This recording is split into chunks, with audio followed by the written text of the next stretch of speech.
누가복음 3장 7절에서 14절입니다. 7절에서 14절 함께 읽겠습니다. 요한이 세례받으러 나아오는 무리에게 이르되 독사의 자식들아 누가 너희에게 일러 장차 올 진노를 피하라 하더냐. 그러므로 회개에 합당한 열매를 맺고 속으로 아브라함이 우리 조상이라 말하지 말라. 내가 너희에게 이르노니 하나님이 능히 이 돌들로도 아브라함의 자손이 되게 하시리라. 이미 도끼가 나무 뿌리에 놓였으니 좋은 열매 맺지 아니하는 나무마다 찍혀 불에 던져지리라.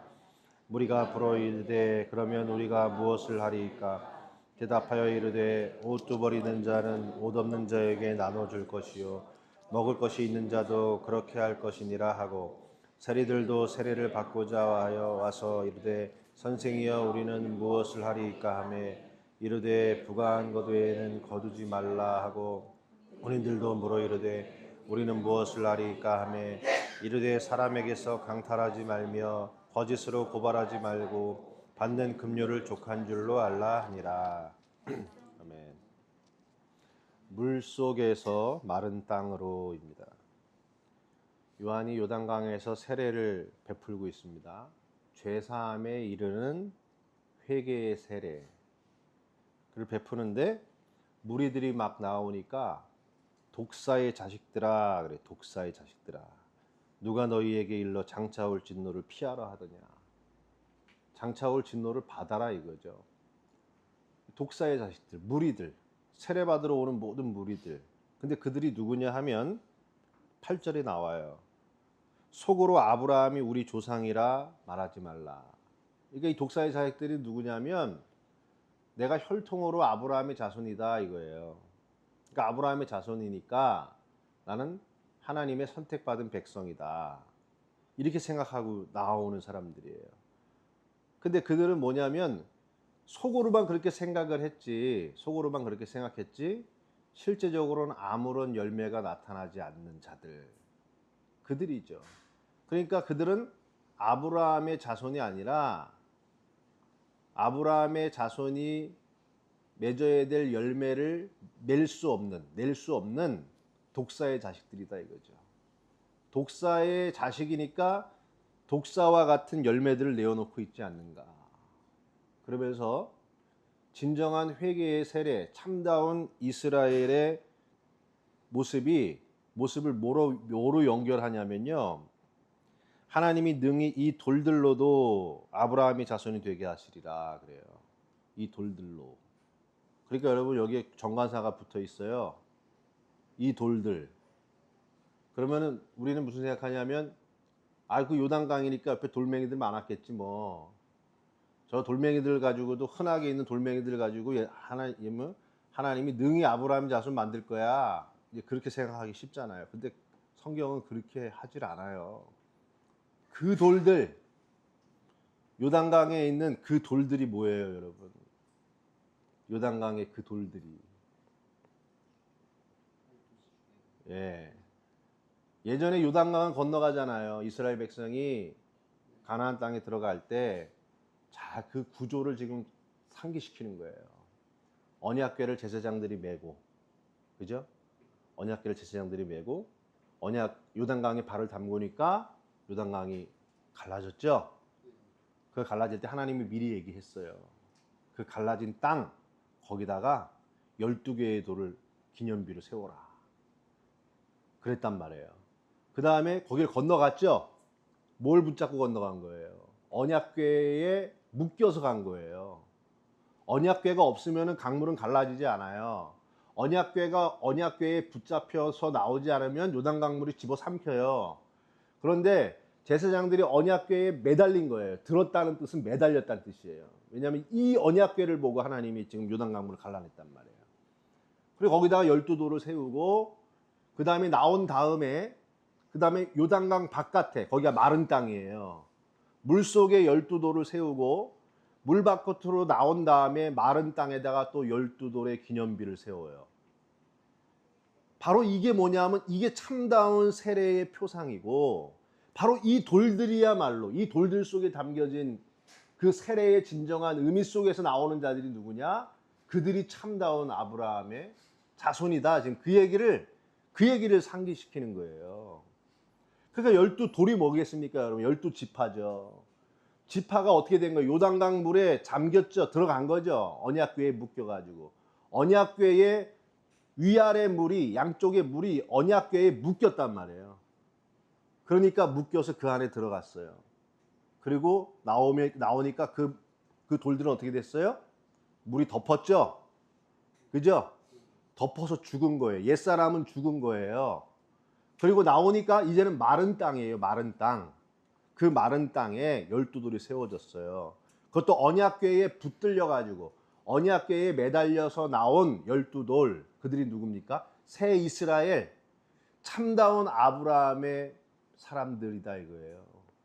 그냥 내가 예수 믿고 이게 그게 아니라 내 의지적으로 무슨 착한 사람으로 바뀐 게 회개가 아니라 언약궤에 묶여서 언약궤와 함께 죽고 언약궤에 붙잡혀가지고 마른 땅으로 나와 언약궤 안에서 하나님의 언약 안에서 새로운 생명을 얻은 자, 그들이 누구냐면 죄사함에 이르는 회개의 세례를 받은 자들이에요. 어제 제가 창세기 1장에 얘기했잖아요. 태초에 하나님이 천지를 창조하시니라. 그런 다음에 하나님의 창조의 의도가 들어가기 전 땅의 상태를 설명해 주잖아요. 땅의 상태. 하나님의 창조의 목적이 들어가기 전, 하나님이 창조하시기 전 땅의 상태가 땅이 혼돈하고 공허하며 흑암의 깊음 위에 있다 그랬어요. 그 위를 뭐가 덮고 있어요? 물이 덮고 있단 말이에요. 물. 그러니까 물 아래 땅은 지금 물 속에 있단 말이에요. 우리가 물 속에 있는 거예요. 그 물은 뭐겠습니까? 하나님의 기준이에요. 하나님의 의도. 하나님이 우리를 어떤 상태로 우리를 만드시고 완성하시겠다라고 하는 하나님의 기준이 있단 말이에요. 여러분 자녀들을 볼 때 여러분 기준이 있잖아요. 내가 너를 이런 사람으로 만들 거야. 내가 너를 아주 훌륭한, 아주 그냥 세상 사람들을 우러러보고 하여튼간 꿈을 많이 갖잖아요. 네? 저도 그런데 제가 서진이랑 서울을 이렇게 보면은 얘는 무슨 상태에 있냐면 혼돈과 공허와 흑암의 깊은 상태에 있는 거예요. 얘는 하나님의 창조의 완성의 기준으로 봤을 때 우리는 다 혼돈, 공허, 흑암의 상태예요. 그거를 뭐라 그러냐면 하나님의 목적에서 빗나갔죠. 빗나가고 있죠. 그거를 죄라 그런단 말이에요. 죄. 그러니까 지금 여러분이 하나님의 목적과 뜻이 있는데 거기에 지금 도달하지 못한 우리는 무슨 상태에 있는 거예요? 혼돈, 공허, 흑암의 상태에 있고 그거를 성경은 뭐라 그러냐면 죄의 상태에 있다 이거예요. 죄의. 그 상태에 있는 거를 아는 거예요. 아는 거. 이거를 아는 자가 이제 회개의 시작이에요. 세례의 시작이에요. 근데 난 그런 거 몰라 그냥. 그럼 그건 제 성경에서 말하는 짐승, 물고기, 땅을 기어다니는 것들 이렇게 표현되는 그 무리들 속에 있는 것들이고 이거를 알았어요. 내가 하나님의 나의 의도에 맞지 못하는 그 어려운 어둠의 상태에 있습니다를 보기 시작하면서 그런 부름을 받는 거예요. 그랬는데 셋째 날 어떤 일이 일어났어요? 천하의 물이 하늘 위와 하늘 아래의 물이 한 곳으로 모여라. 그래서 카발 한 곳에 묶여라 그랬다고요. 언약궤에서 묶였다 그랬죠? 한 곳에 묶이고 묻이 드러나라. 그 묻이 마른 땅이라는 단어예요. 마른 땅. 물이 젖어 있던 땅이 물속에 있던 땅이 바깥으로 나오면 젖어 있어요? 말라 있어요? 젖어 있겠죠? 그런데 완전히 모든 물이 이제 하나님의 의도가 땅 속에 완전히 실현이 됐단 말이에요. 그래서 뭐가 되는 거냐면 마른 땅이 드러나는 거예요. 마른 땅. 근데 물이 먼저 묶였죠. 어떤 한 곳에 한 지점에 묶여라 그랬어요. 한 지점에 묶였어요. 하나님의 창조와 목적과 뜻과 계명 위에서 보여주신 마음으로 보여주신 거 율법으로 보여주신 하나님의 마음이 하나에 다 묶였단 말이에요. 묶여가지고 죽었어요. 한 곳에 묶이니까 죽은 거예요. 그러니까 어떻게 하면 묻이 드러나라, 땅이 드러나라. 그게 셋째 날이에요. 그 마른 땅에서 풀과 씨 가진 채소와 씨 가진 열매 맺는 나무를 내라 하시니 그대로 되니라. 풀과 씨 가진 채소, 성도와 종, 씨가 가진 열매 맺는 나무 교회, 성도와 종이 되어서 그리스도에게 함께 묶여서 십자가에서 죽고 3일4째 날 부활하시는 3일로 성도와 종과 교회가 완성되어서 하나님의 창조의 목적의 뜻이 십자가를 통해서 실현이 되고 보여지고 부활하신 그리스도를 통해서 성취된다. 그게 뭐냐면 그게 세례예요. 그게 세례예요.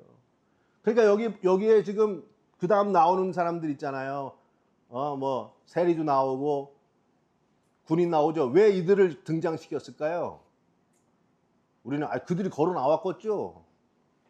그러니까 썼겠죠. 그렇게 했을 겁니다. 근데 중요한 건 왜 그들만 나왔을까요? 아니죠. 세리와 로마의 군인들을 얘기한 거죠. 왜 얘기한 겁니까? 아브라함의 자손에서 제일로 멀리 있다라고 느껴진 죄인들 중에 죄인, 그들을 지금 불러들이는 거예요. 누가가. 왜? 아브라함의 혈통으로 아브라함의 자손이라 하는 것들이나 로마의 군인들이나 니들이 제일 더럽고 악하다고 여기는 모든 자들이 다 어떻게 예수의 십자가에 묶여서 하나님의 천하의 물을 한 몸으로 묶어내신 그리스도의 십자가에 묶여서 죽고 그분의 부활하심에 딸려 나와서 마른 땅으로 걸어 나오는 자들이 그들이 회개의 세례를 받은 자들이다. 그러면 어떻게 돼요? 여러분 열매가 나와요. 그러면 사과한테 야 사과야 너 정말 훌륭해. 너 어떻게 사과가 됐냐? 사과한테 물어보세요. 그럼 사과가 뭐라 그럴까요? 복숭아야 넌 참 대단해. 어떻게 이렇게 맛있고 예쁘게 생겨 먹었냐? 너 얼마나 노력했니? 야, 너의 노력을 내가 교훈 삼아가지고 나도 열심히 노력하면 너처럼 될 수 있을까? 그럼 사과 복숭아가 뭐라 그러는 줄 알아요? 독사 새끼야. 이 독사 새끼 네가 낸 열매는 독밖에 없어 그럴 거예요. 사과가 사과 열매가 된 거는 사과니까. 복숭아가 된 건 뭐예요? 복숭아니까. 복숭아 뿌리니까. 뿌리가 복숭아니까 복숭아가 나오고 뿌리가 사과니까 사과가 나온 거죠. 그죠? 그리스도에게 내가 옛사람이 죽었잖아요. 그리고 그리스도에게 묶였잖아요. 뿌리가 뭐예요? 그리스도잖아요. 그러면 그리스도의 열매가 나오지 않냐? 그러면 그게 뭐냐? 완전하게 뭐냐? 밑바닥이 다 바뀐 거예요. 그게 세례. 세례가 여러분의 의지로 어떤 열매를 만들어내는 게 아니라 내가 죄인임을 아는 거예요. 하나님의 목적과 뜻에 내가 합당한 자가 아니고 혼돈과 공허와 흑암의 상태라는 것을 알고 애통해하고 그걸 고백하는 게 믿음의 시작이에요. 그러면 어떻게 해요? 들으려고 하는 마음이 생기는 거예요. 그럼 하나님 뜻이 뭡니까? 지금 듣고 있잖아요, 여러분. 듣고 있는 거예요. 여러분의 의지가 없어요. 듣는 거예요. 듣다 보니까 알게 되는 거예요. 아, 하나님의 뜻이 이거구나. 내 그리스도 안에서 나에게 영원한 생명을 주시고 내가 이 땅에서 살다가 생명이 없이 그냥 끝나는 존재를 그리스도 안에 묶어서 하나님 나에게 영원한 생명을 주시고 그리스도의 마음, 그리스도의 아버지의 마음과 하나 된 세계를 내 안에 창조하시는 게 하나님의 뜻이구나 라고 하는 거를 알게 되면 그 다음 뭐 하겠어요? 바라고 또 바라고 그러겠죠? 그것이 내게 이루어지길 바랍니다. 그러면서 자기의 삶을 어떻게 합니까? 하나님께 맡기는 거죠. 그게 바로 열매예요. 그게 믿음이에요. 그게 믿음이에요. 근데 대부분 보세요. 들어도 듣지도 못하고 막 그런 게 어디 있어. 여러분 그게 어떤 내세나 어떤 신학적인 프레임 자체를 거부할 수는 있어요. 그런데 지금 이 성경이 우리에게 보여주고 드러내는 이야기 자체가 아름답지 않아요? 아름답지 않습니까? 여러분 꽃이 아름다우면 가서 보고 싶지 않아요? 아름다운 것들은 그냥 끌려가지 않아요? 그런데 그 아름다운 이야기의 구조가 드러남에도 왜 끌리지 않냐 이거예요. 왜 끌리지 않냐고. 왜 그렇겠어요? 독사의 자식들이니까 그러는 거예요. 프레임, 교리, 뭐 예수 천다 부르신 적? 나 그런 거 어떻게 믿어? 나 동의하지 않아. 그럴 수 있어요. 그런데 성경은 그렇게 교리적으로 얘기하고 있지 않잖아요. 제가 지금 전해드리는 이 스토리 자체가 아름답지 않습니까? 하나님이 여러분에게 어떤 지극히 아름답고 높은 어떤 목적을 갖고 있대요. 그 목적 앞에 우리는 아직 되어지지 못한 상태래요. 그럼 그 목적이 이루어지길 바라고 싶은 마음이 일어나지 않아요? 적어도 하나님 빼더라도 내가 좀 더 의미 있고 뭔가 영혼에 가까운 그런 삶을 사고 싶은 생각도 없어요? 그런 것도 없잖아요. 그러니까 여전히 졸고 앉아있고 답답한 거예요. 얼마나 귀가 막혔냐 이거예요. 어떤 기독교의 어떤 메시지, 기독교의 어떤 전도 이런 거 하고 있네? 아닙니다, 여러분. 성경이 그러냐고. 제가 아침마다 하는 성경이 무슨 어떤 예수나 불신종 그런 교리 얘기하고 있습니까? 하나님이 있든 없든 믿지 못하겠든 어떤 뜻이 있는데 여러분을 아주 위대하고 아름다운 존재로 만들겠대요. 그래가지고 끊임없이 개입하고 있는 어떤 힘이 있대요. 그 안으로 나오래요. 그 안으로 들어오래요. 그리고 우리가 뻔히 보는 내가 출생해가지고 1980년 그 다음에 2030년 사망 이 정말 얼마나 초라한 시간입니까? 이 역사의 시간 안에서만 봐도 얼마나 초라한 티끌도 안 되는 시간이에요. 그 정도밖에 안 되는 우리인데 여기 5년도 안 남은 사람들도 많고 끼켜봐야 30년에 다 나중에 출생년도 다 사망년도 다 찍고 끝날 사람들인데 그런데 그런 우리에게 영원이라는 시간을 주시겠다는 분이 있다는 거잖아요. 영혼을. 예? 그 영혼으로 나오는 죄사함에 이르는 회개의 세례를 받으라. 그 회개의 세례가 불과 성령으로 주시는 바로 예수 그리스도이시다. 여러분에게 어떤 의지 내라는 거 아닙니다. 그게 내 마음에 생겨. 듣고 싶어. 그 마음 속에 이게 바라는 마음이 생겨요. 그러면 그게 믿음이에요. 믿음과 소망이 그 안에 다 이루어져요. 그러면 하나님의 사랑이 내게 성취가 되는 겁니다. 믿음과 소망과 사랑이 다 이루어지는 세. 그래서 은혜의 종교고 그래서 살아있는 하나님의 역사하심이 있는 거예요. 그 은혜를 꼭 체험하시길 바랍니다. 하나님 감사합니다. 우리는 물속에 있는 인생으로 왔습니다.